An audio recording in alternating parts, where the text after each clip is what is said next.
Happy Friday and welcome back to Drinking by My Shelf. I passed my owls. This last April was a whole month-long readathon, which I only decided to take part in super last minute when April had already started happening. It was hosted by Book Roast. I will link to her channel because she did such an incredible job on this. It was so in-depth and so detailed. So basically this was the owls and there's going to be newts, and she's made a whole careers booklet of which owls and newts you need for certain jobs. It's like proper school. I'm not even at school anymore and I'm now voluntarily going back to school exams just because this was so cleverly done. So well done, Book Roast, really awesome. So I did my owls, but because I was not planning to do this from the beginning and I already had a TBR of things that I knew I had to read in April, I basically just fit them around the owls. I haven't yet looked up my careers, and that's what I'm going to be doing now. I'm going to tell you which exams I managed to pass, and then I'm going to have a look at the careers booklet and see which jobs are still open to me and then which newts I have to do in August. I think the newts are in August. So let's see how I do in my exams. Also, warning, there is coming what some of you might call cheating, but I call being ingenious. So working through the exams that I passed, I took the Ancient Runes exam where you had to read a retelling. I read basically all retellings this month, 5 of them or something, but the Song of Achilles is the one I picked for this subject. I loved this book so much. Oh my goodness, Madeline Miller, my new fave. This broke my heart into a million pieces. It's the love story between Achilles and Patroclus, and it's just so gorgeous and lovely and sad, but also very confusing because I read it immediately before I read Silence of the Girls, which I don't have. I read it on my Kindle. So I'll tell you about that one as well. That one was for charms, where you just had to read an adult book. Again, basically all the books I read this month were adult because that tends to be what I read, but I picked Silence of the Girls for that one. So, there's 2 exams down. I think I made a mistake reading them back to back, to be fair, because I read this one first, and I loved it, and then I read Silence of the Girls, and I think I would have given Silence of the Girls 5 stars. I gave this one 5 stars, but firstly, they are literally covering the exact same story. So when I was reading Silence of the Girls, I was getting a little bit okay, I have just read this. And also it was confusing because the same characters appear in both books, but characterised different ways. And for the main characters, that was cool and that was really interesting. For the side characters, it was quite hard to keep track of. So suddenly a character would appear and I'd be like, have I already met this guy or did I meet him in the last book? So that made my reading experience overall not as good of Silence of the Girls as it could have been, because it's a really powerful book and a much needed interpretation of events, really, really strong. And I just think I slightly messed up my reading experience of it. Also, I was just defensive because Song of Achilles is still not a likeable dude. He's motivated by things that I don't empathise with is the problem. So I loved him in this book because Patroclus loved him and I loved Patroclus. I felt for him even while being okay, I don't like the way he treats Briseis. Briseis is the slave girl that they steal from her city after killing her family. I mean, it's all horrible.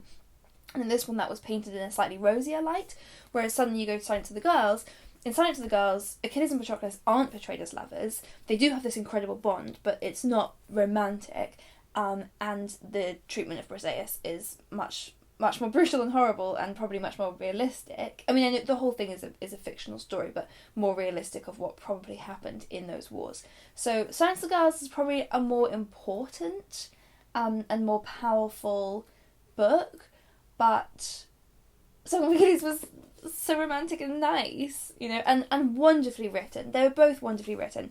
And I think I did also have another complaint or not complaint, but critique of Silence of the Girls, which is, because I read this one first and this was about the men, Silence of the Girls, I kind of thought the whole point of it was it's about the women.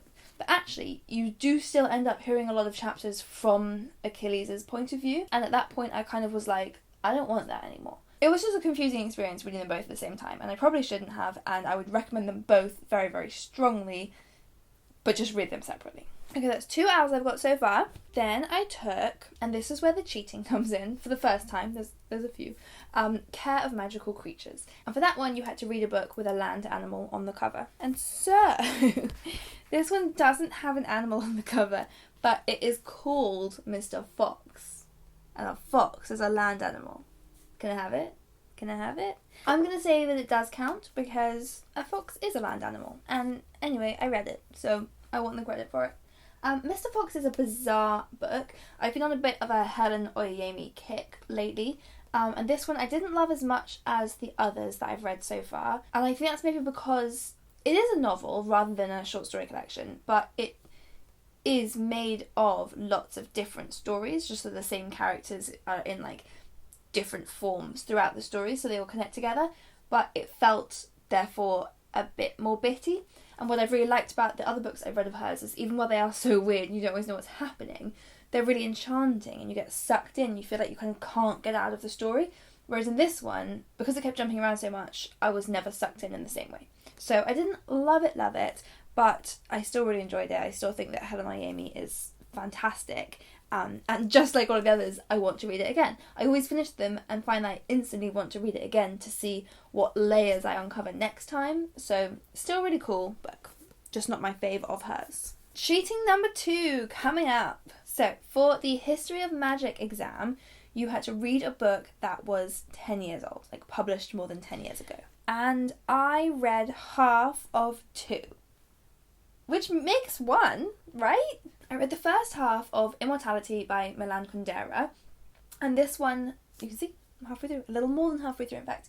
I was really, really enjoying it. It's really weird and strange. I was reading this book very slowly because it's one of those books that just need to be read very slowly and deserve to be read very slowly, but I was getting stressed because actually I had a lot of books for work that I had to read this month, and I was like, if I keep going with this one, I'm just not going to get around to the others. So I put it on pause. I've got just like a random piece of paper shoved in there. What does it say on it? Hang on. It's got my granny's train times in it. Hope she made her train. So I paused on this one, but I was halfway through and I was annoyed because I was like, now I'm halfway through my History of Magic exam. And so I picked up another book that is also more than 10 years old. This one, by the way, came out in 1991, so it's 27 years old. This one is Noughts and Crosses by Mallory Blackman. That one came out in, bear with, 2001. So it's 17 years old, 18 years old. And this one's 28 years old. Maths, Emma. And this one, I got way more than halfway through. I got to like there. I've now got even further because I've been reading it all today, but today is no longer April, so it doesn't count. But between these two combined, that is definitely one full book. It's more than one full book. So this is my History of Magic owl. Yeah? That's fine, right? That's fine. Noughts and Crosses really enjoying so far. I read it as a kid, rereading it now, and it's just great. Just really like it. Sucked right back into the story. For the herbology exam, the challenge was to read a book with plants on the cover. And so this is my favourite book I read all month. This is Cersei by Madeline Miller. So yeah, I read 2 Madeline Millers this month and I gave them both 5 stars, but this one was like 6 stars. Ooh, so shiny. Cersei is the story of Cersei as in from the Odyssey. But what I really liked about it is that it's not just a retelling of the Odyssey, because Cersei is only quite a small role in the Odyssey, so Odysseus is only quite a small role in Cersei. It's about so much more than that, but so much more of her life, and it's just fantastic and so empowering. So Cersei is a witch, and we get to learn all about her being banished by her family and sent to this island, and her growing her powers and teaching herself her witchcraft. And in the book, witchcraft is a combination of, yes, like knowing the herbs and stuff to use, but it's also your own will and like your own strength of will. So we see her grow really strong, and it was just fantastic. And also it made me want to draw out like a family tree of all the different myths, because Cersei is so connected to so many myths, which I hadn't realised. So we have like Jason and Medea are in this, because she meets them when they are fleeing from Aeetes, the sorcerer who owns the Golden Fleece, because Aeetes is Cersei's brother. And then we also have Daedalus, we meet Daedalus as in and Icarus, because he is working for Queen Pasiphae and King Minos, and Pasiphae is Cersei's sister. Like, she has all these brothers and sisters who are all over mythology. Pasiphae was a hilarious character, by the way, loved it. She's just like all the way over mythology, and it's great. And this book is so feminist and so empowering. Okay, I passed my arithmancy exam. For that one, you had to read a book with lots of authors. So I read Drawing Europe Together, which is this cute little book of illustrations and quotes from lots of different children's authors. And it's all about Europe and the EU and how they all feel sad about leaving the EU, and it's heartbreaking, but so good. I read it when I was doing cozy reading night, so I will link to that video if you're gonna have a watch. I actually took pictures of some of the pictures and quotes just so you can have a look. But there's so many. This whole book is really powerful. Really enjoyed it. Oh, I can't look at it. It'll make me too emotional. Okay, then finally I did one more exam. This is my final cheat. So this was for divination. No, it wasn't. I didn't do divination. This was for astronomy, and you had to read a book with the word star in the title. But I didn't have a book with star in the title, but I did have a book with Jocasta in the title. The Children of Jocasta. Yeah? That's good. I think that's good. I think that counts. I'm going to count it. This book was also fantastic. So this is by Natalie Haynes. She wrote 1,000 Ships, which I read last month and loved. I think I liked this one even more. I've just been, as you can tell, killing it on the Greek myth retellings and been loving them. So this is an Oedipus retelling. But it was really well done because it was basically told where the prophecy about Oedipus is definitely part of the story. But it's this very cynical approach to it where they're kind of rumours that exist, but the book doesn't buy into the fact that the oracle could actually tell the future. Like, it's a very kind of cynical version of events, like a kind of realistic what could have actually happened if this was a real story version of events. I really liked it. It was a very kind of modern version. I mean, it's still set in ancient Greece, but it was this modern feel of a rewriting of it. I just really was into it. I really liked Jocasta as a character. I thought she was great and really well written. So those were my owls. I got 7 owls in April. That's not too bad. That's not too bad at all. But now I just have to see which magical career paths are still open to me. So let's go into Book Roast's amazing booklet and see what I can do. Because I think what a lot of people did is picked their career first and then picked their owls around that, which would have been a good idea because now I have a weird combination of owls that maybe don't go together in any career. It's possible that I'm going to end up not being able to do any job at all, which would be sad, but fingers crossed. Here are all the jobs. Alchemist, you need bloody tons of owls, and I did not get that many, so ruling out alchemist. Oh, okay. Astronomer, you don't need that many. You just need arithmancy, astronomy, and history of magic. I have all of those. Astronomer is still on the table. A broom maker. Did I get the... No, I didn't do Muggle studies. A curse breaker. Oh, I can't be that. I should have looked at this. There's so many cool jobs. A healer, not allowed. Herbologist, nope. A Hogwarts professor. Must pass 7 owls in total. Yes, I did that. A subject you wish to teach. Sure. Teach any of them.